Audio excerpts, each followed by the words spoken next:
उसमें तो बहुत क्लियरली लिखा हुआ है कि काउ स्लॉटर 14 साल के नीचे का कोई गाय और गाय का जो फैमिली है उनको नहीं काटा जा सकता है। दूसरे राज्य में ये नियम नहीं है, या कम है, या दूसरे तरह का है, लेकिन बंगाल में है। और पिछला सरकार के टाइम में भी ये था, लेकिन कोई लागू नहीं किया है अपना वोट बैंक के लिए। हम लोग तो बोले नहीं है कि काटा नहीं जाएगा, लेकिन 14 साल के ऊपर होना है, इसका सर्टिफिकेट आपको देना है। और अगर गलती से भूल सर्टिफिकेट भी दे दिए, जो देगा उसका व्यवस्था हम लोग लेंगे। तो ये बहुत स्ट्रिक्ट नियम है। इसमें तो ऑनरेबल हाई कोर्ट जो बोले हैं, वो जो नियम है वही बोले हैं। दीदी, आज आपके दफ्तर में मीटिंग हुआ, किस बारे में मीटिंग हुआ दीदी, वो थोड़ा सा। हमारे दफ्तर में हम लोग गियर अप कर रहे हैं, क्योंकि 8 जून से मॉनसून का हम लोग का एक फोरकास्ट होता है। थोड़ा इधर उधर होता है डेट, लेकिन 8 जून पकड़ के हम लोग आगे बढ़ रहे हैं और हाथ में 18 दिन टाइम है। तो सारे दफ्तर के सारे जो विभाग है उनको बुलाए थे, ताकि हाथ में 18 दिन इसका प्रिपरेशन लेना है। सारे बंगाल में कहीं पर भी जनता को कोई दिक्कत ना हो, कलकत्ता में भी ना हो, आसनसोल में भी ना हो, और कहीं पर ना हो। तो इसलिए सबको बोला गया है। हम लोग टीम वर्क का हिसाब से काम करेंगे।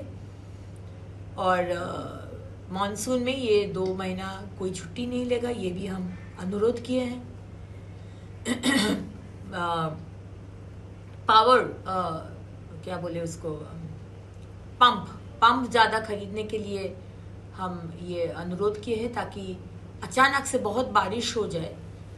लास्ट टाइम जो हुआ था उसको संभालने में पंप लगेगा। तो पंप विथ बैटरी या विथ तेल और विथ ऑपरेटर रेडी रहना चाहिए। वो हमारे पिछला फायर ब्रिगेड मंत्री के तरह आग लग जाता लेकिन दमकल में पानी नहीं रहता, वैसा नहीं होना चाहिए।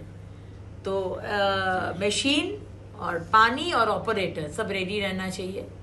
और हम अपने से हम जाएंगे हर ब्लैक स्पॉट जो बोले हैं, कोलकाता कॉर्पोरेशन का 22 ब्लैक स्पॉट और करीब 300 के ऊपर ब्लैक स्पॉट जहां पानी जमता है, ऐसा बंगाल में है। तो इसमें हम लोग जाएंगे और हम ज़्यादा करके विधायक के सपोर्ट मांगते हैं। हमारे सरकार के विधायक या विरोधी के विधायक सब आके टीम वर्क करके हम लोग काम करेंगे माननीय मुख्यमंत्री का नेतृत्व में। जी, देखा गया है कि कई कॉरपोरेशन में काउंसलर नहीं है, पार्षद नहीं है, MIC नहीं है, सब रिजाइन दे रहे हैं, कोई अरेस्ट हो रहा है। तो किस तरह से कॉरपोरेशन पौरसभा चलेगा? कोलकाता कॉरपोरेशन में आज भी कई हंगामे देखे गए, जहां से बॉबी हकीम उतर आए नीचे में। 15 साल तो वैसा भी कोई काम नहीं हुआ है। 15 साल आज इतना जो डंप यार्ड, आप एयरपोर्ट की तरफ से जाओ, हाईवे के तरफ, आपका बायां तरफ आप देखिए पहाड़ के जैसा गंदगी, गार्बेज। क्या कर रहे थे इतना दिन दफ्तर? हम तो 2 दिन पहले स्वच्छ भारत सेमिनार में गए थे, माननीय मंत्री ठक्कर जी वहाँ थे, लेकिन वो बोले कि हमको जानने को मिला कि कोई बंगाल से अभी तक गया ही नहीं। अब वो दफ्तर हम लोग को स्वच्छ भारत बोल रहे कि ये गार्बेज को ऐसा करके हमको वेस्ट नहीं करना है। ये गार्बेज हो सकता है, लेकिन हमारे लिए गार्बेज नहीं है, हमारे लिए रेवेन्यू है। तो उसको वैल्यू एडिशन करके जो गैस होता है वो गैस बनाना, या मैन्योर बनाना, या आपका जो पेवमेंट ब्लॉक्स होता है वो बनाना। एक तरफ का कोल होता है, जैसे कोयला जैसे पावर इंडस्ट्री में लगता है, ये प्लास्टिक को इस्तेमाल करके, गार्बेज का प्लास्टिक को इस्तेमाल करके कोल का ऑल्टरनेटिव बन रहे, उसको हम इंडस्ट्री में बेचेंगे, रेवेन्यू आएगा और पहाड़ भी, गंदगी का पहाड़ भी क्लीन होगा। इसको लेकर हम सारा दिन आज बैठे थे बहुत सारे वेंडर के साथ। तो पिछला सरकार 15 साल थे, क्या किए बताइए ना। फिरहाद हकीम जी क्या किए? इतना बड़ा पहाड़ गार्बेज का 15 साल कोई काउंसलर भी शायद काम नहीं किए। चेयरमैन भी नहीं किए, तो अभी नहीं आए तो क्या फर्क पड़ता है, काम करना है, कोई इंडिस्पेंसिबल नहीं है, प्रशासक को बैठा के हम लोग काम करवा लेंगे। आपने जैसे दीदी आज देखा गया कि ममता बंदोपाध्याय काउंसिल के लिए बैठक में बैठे थे, क्या बोलेंगे इस विषय में?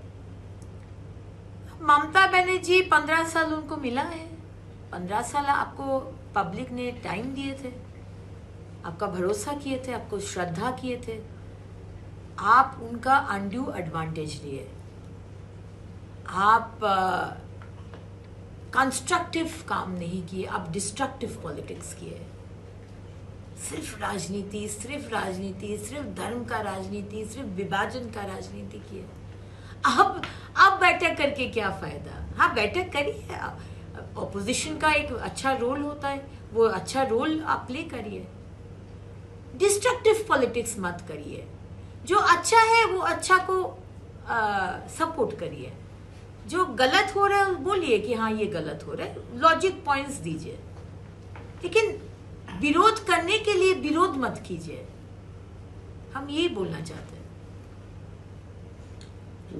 बांग्लादेश बॉर्डर में जहाँ की बांग्लादेशी को पकड़ा जा रहा है तो उसको कोर्ट कचहरी के मामले में नहीं खींचा जाएगा, ऐसा शुभेंदु अधिकारी ने कहा है, सीधे बीएसएफ के हाथों में दिया जाएगा और रिपोर्ट कराया जाएगा बांग्लादेश।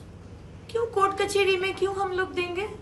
क्यों जनता का पैसा, सरकार का पैसा क्यों उसको रखना है, उसको खिलाना है, उसको कोर्ट फीस देना है, क्यों करेंगे? माननीय गृह मंत्री जी बोले हैं डिटेक्ट, डिपोर्ट एंड डिलीट, पकड़ो, आइडेंटिफाई करो और सीधा बीएसएफ के हाथ में दे दो। खिलाने पिलाने का टाइम चला गया है, अभी सिर्फ उनका देश में भेज दो।